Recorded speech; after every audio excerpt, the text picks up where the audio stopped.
기상 상황에 따라서 이제 중국의 모래바람이 어느 정도 올지 이건 좀 다르게 네. 나타날 것으로 보인다 이런 말씀이셨는데 그럼에도 불구하고 예년에 비해서 더 자주 그리고 고농도의 황사가 오는 거 아닌가 이런 건 좀 걱정이 되는 그런 상황입니다.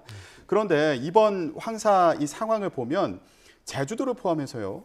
우리나라 하늘 전국적으로 이렇게 하늘을 다 뒤덮을 정도더라고요. 이게 영향권이 굉장히 넓어 보이는데 이것도 특별한 이유가 있습니까? 그러니까 이번 현상이 좀 특이한 것들인데요. 2019년에 이제 저희가 미특법을 만들고 이런 난리가 났을 때 전국이 다 초미세먼지가 굉장히 높았었고요.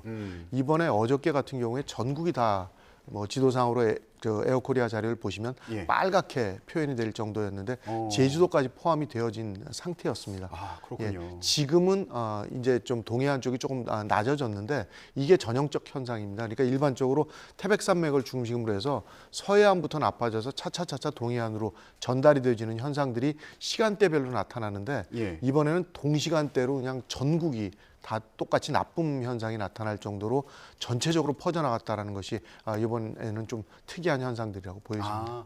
그만큼 고농도의 모래 바람이 급속하게 예, 양이 닥쳤다. 많았고 동시에 영향을 줬다라는 것이 아마 이번에 나타났던 현상이라고 예. 보여집니다. 중국의 황사 상황이 심하다 보니까 그 영향을 네. 예, 우리나라도 이렇게 심하게 받는 것으로 네. 예, 보입니다.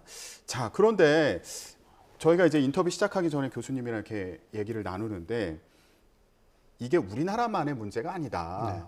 뭐 일본이라든가 뭐 다른 세계 다른 나라들도 지금 중국발 황사 영향을 받을 수 있다 이렇게 또 말씀을 해주셨어요. 이게 무슨 얘기입니까? 그러니까 저희가 연구 결과를 보면 이 황사가 이동되어지면서 태평양을 넘어가서 하와이에서까지도 먼지가 이동되어진 것들이 관측된 사례들이 있습니다. 지금 중국에 있는 사막에서 발생한 황사가 태평양을 건너갈 수 있어요. 네. 예. 그 정도로 이 자연 현상에 의해서는 발생된 물질들이 자연히 없어지기는 굉장히 어렵다라는 의미를 갖고요.